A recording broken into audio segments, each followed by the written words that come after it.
So welcome again guys. तो पिछले class में हम लोग ने आर्हेनियस क्वेश्चन को कंप्लीट कर लिया था। उसमें हम लोग काफ़ी अच्छा अच्छा क्वेश्चन न्यूमेरिकल कर चुके थे। सो आज का जो लेक्चर है वो मेरा कॉम्प्लेक्स रिएक्शन पे बेस्ड होगा। ठीक, तो आपको पता होगा मेरा आर्हेनियस से जस्ट पिछला लेक्चर किया था मोलिकुलरिटी पे। ठीक, हम बताए थे वहाँ पे आपको कि जो केमिकल रिएक्शन था, जो मेरा केमिकल रिएक्शन था वो मेरा जनरली दो टाइप का था ना। क्या क्या, एक एलिमेंट्री था, दूसरा क्या था, कॉम्प्लेक्स रिएक्शन। ठीक, रिएक्शन। और उसी लेक्चर में हम बताए थे क्या, कॉम्प्लेक्स पे एक अलग से हम लेक्चर लेने वाले हैं। तो आज का जो लेक्चर किस पे रहेगा, कॉम्प्लेक्स रिएक्शन पे। तो हम बताते उसमें हम क्या क्या बात किए थे। ये जो एलिमेंट्री था इसको क्या बोलते थे, सिंगल स्टेप रिएक्शन बोलते थे, राइट। और इसका मोलिकुलरिटी निकाल सकते थे। ठीक, पॉसिबल था। ठीक, बट अब हम क्या थे इसके बारे में बात करेंगे। ठीक, ये यहाँ तक तो था, ये सिंगल स्टेप। ये क्या हुआ मेरा, मल्टीपल स्टेप में ये रिएक्शन होगा। चलिए, तो देखिए अब हम क्या बात करेंगे, कॉम्प्लेक्स रिएक्शन के बारे में। आज का जो लेक्चर है वो कम्प्लीटली इस पे बेस्ड होगा। किस पे, कॉम्प्लेक्स रिएक्शन। ध्यान दीजिएगा,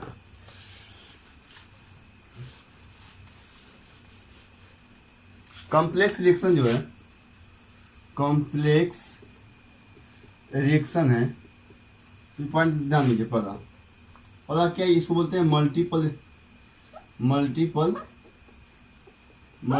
स्टेप्स रिएक्शन। दूसरा बात, मोलिक्यूलरिटी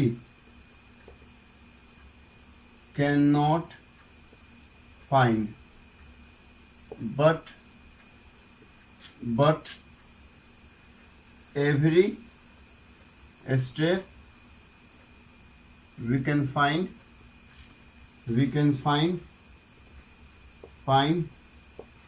molecularity। तीसरा जो है आपका मल्टीपल एक्सिंग, ये क्या होगा, ये आपका मोलिकुलरिटी हो गया। तीसरा स्टेप हो जाएगा आपका जो रेट ऑफ रिएक्शन है। आपको तो बता दें पहले यहाँ पे कि मोलिकुलरिटी जो हम कॉम्प्लेक्स रिएक्शन क्या फाइंड नहीं कर सकते हैं। हाँ, इसमें जो मल्टीपल स्टेप होता है ना, तो हर एक स्टेप का अपना अपना क्या होगा, रेट ऑफ रिएक्शन होगा। तो उसका हम मोलिकुलरिटी हर एक मतलब कि हम बताएंगे अभी कि हर एक, जैसे कि कोई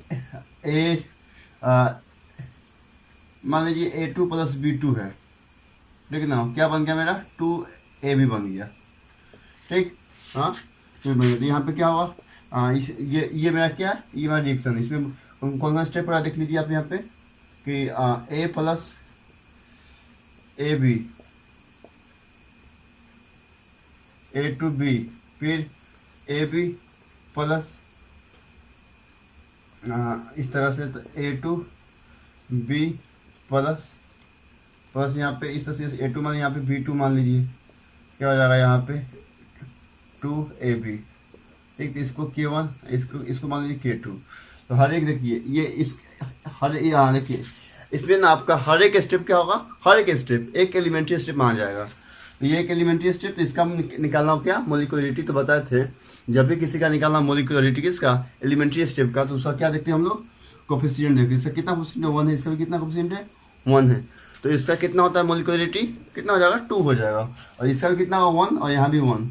इसका मोलिकुलरिटी कितना हो जाएगा, 2, और इसका कितना होगा मोलिकुलरिटी, 2 हो जाएगा। लेकिन अब बात करें इस रिएक्शन का, एक सेक्शन नहीं निकाल सकते। हाँ, हर एक स्टेप का निकाल सकते हैं, लेकिन इस रिएक्शन का नहीं निकाल सकते। तो वही बोल रहे हैं कि molecularity can not find but every step we can find molecularity. ठीक, इसका नहीं निकाल सकते, लेकिन हर एक स्टेप का हम मोलिकुलरिटी निकाल सकते हैं। ये हो गया मेरा दूसरा पॉइंट। ठीक, अब देखिए, आपको पता है कि रेट ऑफ रिएक्शन जो है, रेट ऑफ रिएक्शन किस पर डिपेंड करता है, इनिशियल कंसंट्रेशन पे। ठीक, तो बता दें rate of reaction generally initial concentration पर प्रोडक्ट पे डिपेंड करता है, लेकिन कभी भी इंटरमीडिएट पे डिपेंड नहीं करता है। तो यहाँ पे तीसरा पॉइंट लिखिए क्या कि rate of reaction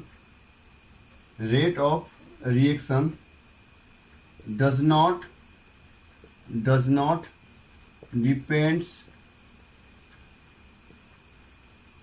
upon, does not depends upon intermediate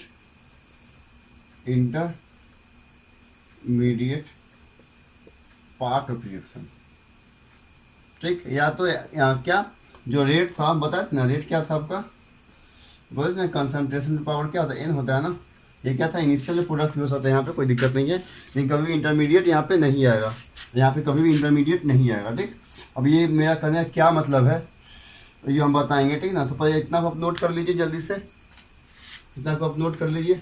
चलिए देखिए, ये सिंपल पॉइंट्स आप ध्यान दीजिएगा।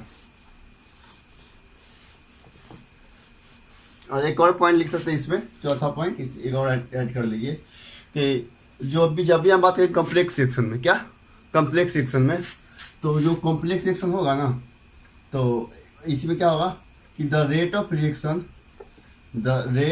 Reaction only depends upon RDS step. मतलब इसको बोल सकते हैं क्या, स्लो स्टेप। जो स्टेप स्लो होगा उसी पे क्या होगा, उसका रेट ऑफ रिएक्शन डिपेंड करेगा। फास्ट पे नहीं करेगा, नहीं इक्विलिब्रियम पे करेगा, ठीक है ना। तो ये 4 पॉइंट पहले आप इसको नोट कीजिए और देखिए हम क्या बनना चाह रहे हैं। ठीक, तो देखिए सीधा सा इसका हम क्या ग्राफिकल रिप्रेजेंटेशन से बात कर लेते हैं, किस तरह से ग्राफ में इसको कैसे शो कर सकते हैं। देखिए जो एलिमेंट्री उसमें क्या था मेरा, ये था, यहाँ पे क्या था मेरा रिएक्टेंट होता है, यहाँ पे क्या होता है प्रोडक्ट। तो देखिए यही मेरा क्या हो गया, एक स्टेप रिएक्शन हो गया। ठीक, इसको क्या होता है एलिमेंट्री। लेकिन अगर हम बात करें क्या, जैसे मान लीजिए कोई रिएक्शन है, रिएक्टेंट से क्या जा रहा है, प्रोडक्ट जा रहा है। ठीक, और ये मानते हैं क्या, ये कॉम्प्लेक्स रिएक्शन है, तो ये एक स्टेप में होगा। नहीं तो क्या होगा, पहले R से A जाएगा, फिर A से B जाएगा, फिर B से क्या हो जाएगा आपका P जाएगा। तो इसको K1 नाम दे दीजिए, इसको K2 नाम दे दीजिए, और इसको क्या नाम दे दीजिए, K3 नाम दे दीजिए। ठीक, समझ में आया। तो अगर इसका रेट निकालना हो, इसका क्या होगा, रेट क्या लिखेंगे, K इंटू R पावर। यहाँ पे हम कॉम्प्लेक्स इसलिए यहाँ पे पावर नहीं, हम जनरली बात कर रहे हैं। फिर कितना हो जाएगा, रेट क्या हो जाएगा, यहाँ पे क्या है आपका R से क्या हो जाएगा रेट, यहाँ पे K1 है ना, K1 डाल दिए, K2 A और रेट इसका K3 इंटू B। अब देखिए मेरा रिएक्शन में क्या है, मेरा रिएक्शन में रिएक्टेंट प्रोडक्ट, तो या तो जो रेट है वो किस यहाँ पे क्या आएगा, या तो रिएक्टेंट है या तो प्रोडक्ट आएगा। लेकिन कभी भी ये मेरा क्या, ये सब मेरा क्या इंटरमीडिएट पार्ट है। हमको क्या लिखना है, बस रिएक्टेंट देखना है, प्रोडक्ट देखना है। तो कहीं भी हमको मतलब यहाँ पे जो रेट होगा ना, ये इस पर नहीं डिपेंड करेगा, वही बताए थे। तो ये इस पर डिपेंड नहीं करता है। और हम ये लिखे क्यों है, तो पहले आप थोड़ा ग्राफ से समझ लीजिए, उसके बाद हम इसके बारे में थोड़ा बात करेंगे। तो यहाँ पर थोड़ा सा आप इसको पहले नोट कर लीजिए, ठीक ना। और उसका समझने के बाद फिर हम इस पर लौटेंगे। देखिएगा, जैसे मान लीजिए हम कॉम्प्लेक्स रिएक्शन का ग्राफ प्लॉट करें, देखिए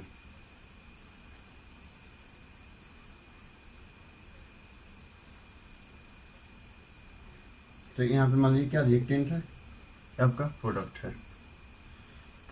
ठीक, अब देखिए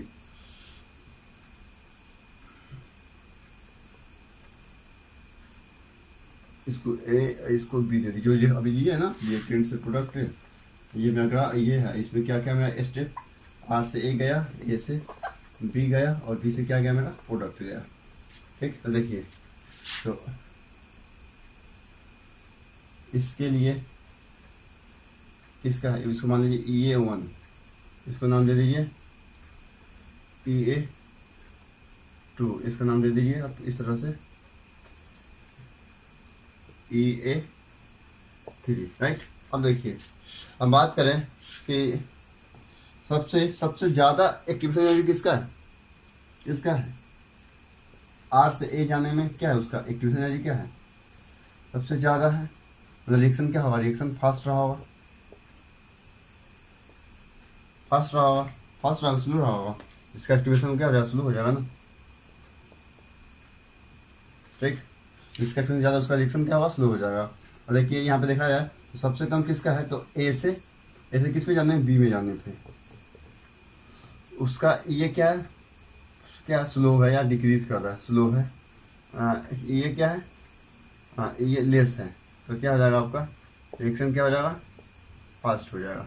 ठीक, देखिए यही आर से ए गया, ए से बी गया और बी से पी गया। देखिए तीन स्टेप रिएक्शन हो रहा है ना, फर्स्ट स्टेप। अब देखिए इसी में क्या होगा ना कि कोई स्टेप स्लो होगा, कोई स्टेप फास्ट होगा, कोई मॉडरेट होगा। ठीक, हम बताए थे कि जब भी कम्प्लेक्स रिएक्शन हो, अभी बात की है कि जब भी कम्प्लेक्स रिएक्शन हो तो उसमें उसमें आपको क्या करना है, जब भी कॉम्प्लेक्स रिएक्शन हो उसमें क्या करना है आपको कि जो रेट ऑफ रिएक्शन हो किस पे डिपेंड करेगा, आरडीएस स्टेप, मतलब कि स्लोएस्ट स्टेप पे। सबसे स्लोएस्ट स्टेप कौन है, तो स्लो स्टेप कौन होगा, जिसका एक्टिवेशन एनर्जी सबसे हाई होगा। ठीक, तो किसका ज़्यादा एक्टिवेशन एनर्जी, इसका ज़्यादा है। ठीक, तो इसका रेट ऑफ रिएक्शन स्लो होगा। तो मान लीजिए कि यहाँ पे ये क्या है, स्लो रिएक्शन है, और ये मान लीजिए फास्ट रिएक्शन है, और ये क्या है मेरा फास्ट रिएक्शन है। ठीक, पहले इतना एग्जाम्पल पहले आप नोट कीजिए, समझ में आया ना। तो इस तरह से ग्राफ आप बना सकते हैं इसका। जल्दी इस पर आप इतना को नोट कीजिए जल्दी से, तो हम आगे बात करेंगे। चलिए आप जल्दी से इतना को नोट कीजिए। तो अब देखिएगा क्या हुआ कि अभी तक हम जो बात कर लिए, अब देखिए क्वेश्चन किस तरह से आएगा। और ये क्वेश्चन आपको सर जितना भी डाउट होगी, हम बात की कुछ भी डाउट होगा तो ये क्वेश्चन क्लियर कर देगा। ठीक, ठीक ना। तो देखिए पता चीज क्वेश्चन में क्या क्या गिवन रहेगा, आपको कहाँ पे अप्लाई, क्या कौन सा कंसेप्ट करना है वो यहाँ पे हो जाएगा। चलिए हम क्वेश्चन को नहीं देखने देंगे। देखिए अब हम क्या बात कर रहे हैं, ये जो क्वेश्चन है, जो मेरे पीछे लिखा हुआ क्वेश्चन है, इससे आपको क्या हो, मतलब कि ये पता चल जाएगा कि हमको क्वेश्चन अप्लाई कैसे करना। देखिए आपको क्वेश्चन में इतना सारा गिवन रहेगा, इतना पार्ट आपको गिवन रहेगा, इतना पार्ट गिवन रहेगा। उसमें से क्या करें, या तो ये पूछेगा या तो ये पूछेगा। मैक्सिमम क्या पूछता है आपका, ऑर्डर ऑफ रिएक्शन पूछता है, ये काफ़ी कम पूछता है रेट लो। ठीक, तो हम दोनों बात कर लेंगे एक ही क्वेश्चन में। ठीक ना। तो देखिए अभी हम क्या बोले हैं, हम बोले हैं ये क्या बोले, एक हाइपोथेटिकल रिएक्शन है। क्या दिया हुआ, A2 + B2 गिव्स 2AB। इसमें बोल रहा है follow the mechanism as given below. बोल रहा है कि इस मैकेनिज्म को फॉलो करते हुए रिएक्शन कंप्लीट हो रहा है। अब बोल रहा है कि जो A2 क्या फास्ट रिएक्शन है, फिर A + B2 क्या है तुम्हारा स्लो रिएक्शन, और A + B क्या बन रहा है, ये तो ये भी क्या मेरा फास्ट रिएक्शन। अभी हम बताए थे कि जो रेट है, रेट किस पे डिपेंड करता है, हम बात करें तो क्या किस पे डिपेंड करता है, स्लो रिएक्शन पे। जो स्लो कौन है, ये वाला, और इसमें क्या है मेरा, ये क्या इसका रिएक्टेंट है, तो क्या लगा इसका एक मिनट ना, कुछ दिया होगा नहीं दिया, चलिए इसका हम नाम ले लेते हैं K1 K2 और K3, राइट, इस तरह से। अब देखिए रेट क्या हो जाएगा, K2 A⁻1 और B⁻1। अब देखिए पहला से आपके माइंड में आएगा कि सर आप 1 कैसे मान लिए, हम किसी का तो ऑर्डर नहीं जानते हैं, तो कैसे आप 1 मान लिए। तो आपको हम बताए थे स्टार्टिंग में ही जब हम पढ़ाए थे मॉलिक्युलरिटी, तो उसमें बताए थे कि जो भी एलिमेंट्री रिएक्शन है, मतलब देखिए ये क्या मेरा एलिमेंट्री है, हर एक स्टेप हम बोलते हैं ना कि कम्प्लेक्स रिएक्शन का हर एक जो स्टेप होगा वो क्या होगा, एलिमेंट्री रिएक्शन होगा। तीन स्टेप होगा, तीनों का एलिमेंट्री रिएक्शन होगा, और उसका जो ऑर्डर होगा उसके डायरेक्ट हम कोफिशिएंट को डाल सकते हैं। ये हम मॉलिक्युलरिटी में बता चुके हैं। अगर आपने नहीं देखा है तो पहले आप उसको देख लीजिए, तभी आपको ये समझ में आ जाएगा क्लियर। ठीक, क्योंकि कुछ कंसेप्ट हम उसमें बात कर चुके हैं, बेसिक कंसेप्ट। तो इसमें क्या कि इसका जो कोफिशिएंट है वो डायरेक्ट इसके पावर में आ जाएगा। क्यों, क्योंकि ये एज अ एलिमेंट्री रिएक्शन की तरह ट्रीट कर रहा है। ठीक, किसी का पावर कितना हो गया, 1। अब देखिए मेरा स्टार्टिंग में क्या है, A2 B2, ये क्या मेरा इंटरमीडिएट है। तो देखिए यहाँ पे यहाँ ये तो B2 तो चलिए कि B2 है, लेकिन यहाँ पे A जो है, A मेरा क्या है, इंटरमीडिएट है। वो पता है ना कि जो रेट होता है, रेट किस पर डिपेंड करता है, कि A2 और B2 पर, यही ना, B2 पर। अब देखिए B2 तो यहाँ पे है, लेकिन यहाँ पे A जो है, एक यहाँ पर हमको क्या लाना है, A2 लाना है। बस हमको क्या करना है, बस इसको कन्वर्जन करना है। अब देखिए ये क्या मेरा फास्ट रिएक्शन है, ये क्या मेरा, ये भी फास्ट है। यहाँ पे क्या है, इक्विलिब्रियम का साइन है। तो आपको पता है कि जब भी हम इक्विलिब्रियम तो क्या लिख सकते हैं, क्या लिखते हैं इक्विलिब्रियम को के लिए, यहाँ पे K1 जो है कितना हो जाएगा, लिख सकते हैं प्रोडक्ट बाय रिएक्टेंट होता है ना, तो A × A यहाँ पे जो होता है वो पावर जाता है ना, यहाँ पे क्या हो जाएगा बाई A2 राइट। यहाँ पे A2 कितना आ जाएगा, अगर हम बात करें A बात करें तो यह क्या कितना हो जाएगा, A स्क्वायर बाई A2। तो A यहाँ पे कितना हो जाएगा, A निकालेंगे तो A K1 into A2 right. और उसका क्या हो जाएगा आपका, यहाँ पे स्क्वायर है ना, रूट चला जाएगा तो रूट टोटल में राइट।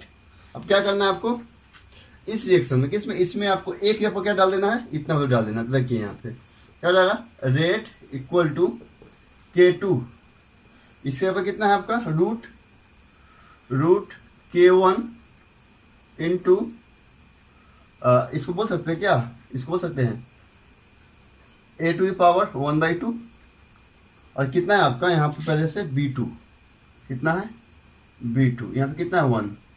अब देखिए इसको बोल सकते हैं यहाँ पे इसको और इसको मॉडिफाई करें तो क्या जाएगा, K2 के पावर 1 और K1 के पावर 1/2, हमें क्या हो जाएगा A2 के पावर 1/2 और क्या हो जाएगा B2 के पावर 1। अब देखिए रेट किस पर डिपेंड करता है, इनिशियल कंसंट्रेशन में दोनों है, देखिए दोनों है ना। तो देखा था ऑर्डर क्या हो जाएगा, ऑर्डर आपका हो जाएगा क्या 1/2 + 1 कितना हो जाएगा 3/2 मतलब 1.5। और जो आपका क्या है रेट कांस्टेंट है, रेट कांस्टेंट कितना हो जाएगा K2 इंटू K1 पावर 1/2 या रूट बोल सकते हैं ठीक। ये इसका आंसर हो गया। देख रहे हैं ना क्वेश्चन क्या बोल रहा है, आपको करना कुछ नहीं है, बस उसमें क्या देखना है कि कौन स्लो है ठीक। स्लो में देखिए कि कौन कौन पार्ट, जैसे ये स्लो है ना, फिर कौन कौन पार्ट इससे मैच कर रहा है, B2 मैच कर रहा है। अब हमको क्या करना है, इसको हटाना है। इसको हटाने के लिए हम क्या एक जो देखिए आपको यही 3 स्टेप दिया जाएगा, आपका जितना सारा क्वेश्चन होगा ना या इसी पे क्वेश्चन रहेगा, इसी पे रहेगा। एक दो क्वेश्चन होता है क्या स्टेडी स्टेट पे, तो वो बहुत रेयर कैसे पूछा जाता है, तो उसको हम नहीं बात कर रहे हैं। जनरली इसी में बात करें कि इसी से एग्जाम में अगर आना होगा तो इसी से आएगा। हालांकि इसका भी आने का चांस बहुत कम है, क्योंकि मेन तो वही आर्हेनियस फर्स्ट ऑर्डर और जीरो ऑर्डर का बात करता है। तो यहाँ पे क्या होगा आपका कि यहाँ पे आपको क्या ए हटाना होगा। ए हटाने के लिए आपको क्या इक्विलिब्रियम वाला एक स्टेप ढूंढना होगा। ये आपका क्या इक्विलिब्रियम वाला स्टेप होगा ठीक। ये क्या इक्विलिब्रियम वाला है। यहाँ पे हम डाल दें क्या K1 क्या होता है पता है ना, इक्विलिब्रियम के लिए प्रोडक्ट बाय रिएक्टेंट होता है, वही कर दिए। यहाँ पे ए निकाल के यहाँ पे इसमें जस्ट क्या किया, इसमें पुट कर दिया, वहाँ से क्या ऑर्डर और रेट कांस्टेंट निकाल लीजिए। तो फाइनली इसका आंसर कितना हो गया, ऑर्डर 3/2 और rate constant K2 into K1 की पावर 1/2। तो जल्दी से आप इसको नोट कीजिए, एक दो क्वेश्चन और ट्राई करते हैं, उसके बाद वीडियो को एंड करेंगे। चलिए इसको नोट कीजिए। अब देखिए एक क्वेश्चन ये प्रीवियस ईयर पेपर का पूछा हुआ पेपर क्वेश्चन है। बोल रहा है क्या, कोई reaction x2 + y2 gives 2xy follow given below, एक मैकेनिज्म फॉलो कर रहा है यहाँ पे 3 स्टेप में। अब देखिए इसमें करना क्या है भाई, आपको करना सिंपल क्या है, रेट ऑफ रिएक्शन लिखना है। तो रेट जो किस पर डिपेंड करेगा, इसमें स्लो यही ना है, इस पे इसका देखा तो इसका क्या होगा रेट, रिएक्शन का रेट क्या हो जाएगा, वो कुछ नहीं दिया तो मान लीजिए K x2 और y2 इसी पर डिपेंड कर रहा है ना, पावर हम बात नहीं कर रहे ठीक। तो यहाँ पे इस पर डिपेंड कर रहा है। अब हमको करना क्या है, ये क्या है मेरा स्लो, तो इसमें क्या होगा रेट क्या हो जाएगा। आप देखिए यहाँ पे एक चीज़ और, यहाँ पे अब किसी का रेट कांस्टेंट नहीं दिया हुआ है, तो आप कुछ मान लीजिए ठीक। तो हम इसको क्या मान लिए, इसको KC मान लिए, इसको K1 नाम दे दिए, इसको K2 नाम दे दिए। और नहीं दिया, जिन्होंने दिया रहता लेकिन पता नहीं इसमें क्यों नहीं दिया हुआ है, तो अगर नहीं दिया हो तो कुछ मान लीजिए ठीक है ना। तो KC मान लीजिए इसलिए, तो क्या हो जाएगा K1 x और y2 राइट, इस तरह से तो दिक्कत नहीं होगा। अब देखिए यहाँ तक तो कोई दिक्कत नहीं है। अब करना है क्या, इसमें इक्विवेलेंट स्टेप ढूंढना है। तो कौन इक्विवेलेंट, ये वाला। तो KC क्या हो जाएगा बताए थे ना, प्रोडक्ट बाय रिएक्टेंट। तो x into x by x2 कितना हो जाएगा x²। तो यहाँ पे हमको ये कितना आ जाएगा, हम डायरेक्ट लिखे तो KC इंटू x2 ठीक, रूट अंडर, यही ना, ये हो गया। इसमें डालना x का वैल्यू डाल दीजिए। देखिए क्वेश्चन कितना आसान पूछ रहा है। तो K1 x कितना है डाल दीजिए यहाँ पे,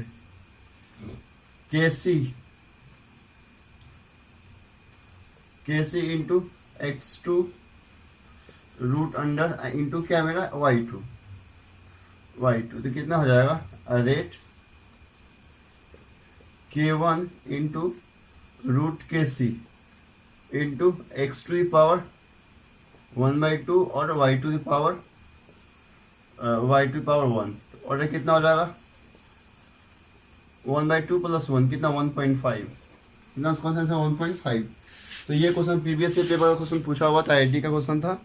तो क्वेश्चन ये ज़्यादा टफ नहीं आता है, बस आपको थोड़ा बस होना चाहिए क्या कि स्लो कौन है और फास्ट कौन है, बस आपको वो देखना है। सो थैंक यू गाइज, आज का लेक्चर हम यहीं पे एंड करते हैं और मिलते हैं नेक्स्ट वीडियो में। अगर वीडियो अच्छा लगा हो तो लाइक कीजिए, शेयर कीजिए एंड सब्सक्राइब कीजिए। Okay, thank you so much.